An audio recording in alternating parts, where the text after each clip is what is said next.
السلام علیکم دوستو، آج ہم آپ کے ساتھ شہباز شریف کی زندگی کے سفر کے بارے میں بات کرنے جا رہے ہیں۔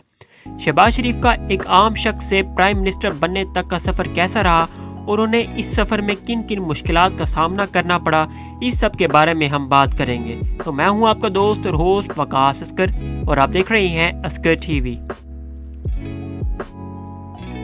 1979 میں شہباز شریف پاکستان واپس آئے اور انہوں نے اپنے والد کے بزنس میں شامل ہو کر کام شروع کر دیا۔ شہباز شریف نے اپنی محنت اور توجہ سے اپنے والد کے بزنس کو کافی آگے لے جا کر ان کی مثال قائم کر دی۔ 1990 کے جنرل الیکشنز میں شہباز شریف پاکستان مسلم لیگ نواز PMLN کی ٹکٹ پر پنجاب اسمبلی سے جیتے۔ وہ بعد میں پنجاب کے چیف منسٹر بنے اور یہاں پر انہوں نے کافی کام بھی کیا۔ 1957 کے الیکشنز میں وہ PMLN کی ٹکٹ پر پاکستان کے پرائم منسٹر بنے، لیکن وہ 1999 میں جنرل پرویز مشرف کی وجہ سے حکومت سے باہر کر دیے گئے۔ 2008 کے الیکشن میں شہباز شریف واپس پنجاب کے چیف منسٹر بنے اور 2013 کے الیکشن میں پھر سے چیف منسٹر بن گئے اور ملک کے لیے کافی انہوں نے کام بھی کیا۔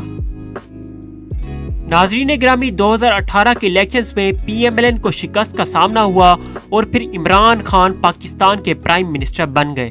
شہباز شریف نے اپنی زندگی میں کافی مشکلات آنے کے بعد ایک بار پھر سے عمران خان کی حکومت کو مات دی اور پھر 2022 میں ایک بار پھر سے پاکستان کے پرائم منسٹر بن گئے اور اس وقت اپنے فرائض سر انجام دے رہے ہیں۔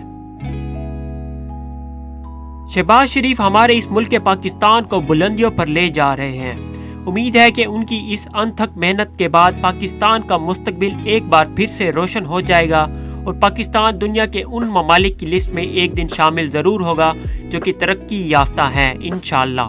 تو یہ تھی میری آج کی ویڈیو۔ یہ ویڈیو اگر پسند آئے تو اس ویڈیو کو لائک کریں، کمنٹ کریں اور شیئر کریں۔ تو میں ملوں گا آپ سے نیکسٹ ویڈیو میں، تب تک کے لیے دیجیے اجازت۔ اللہ حافظ۔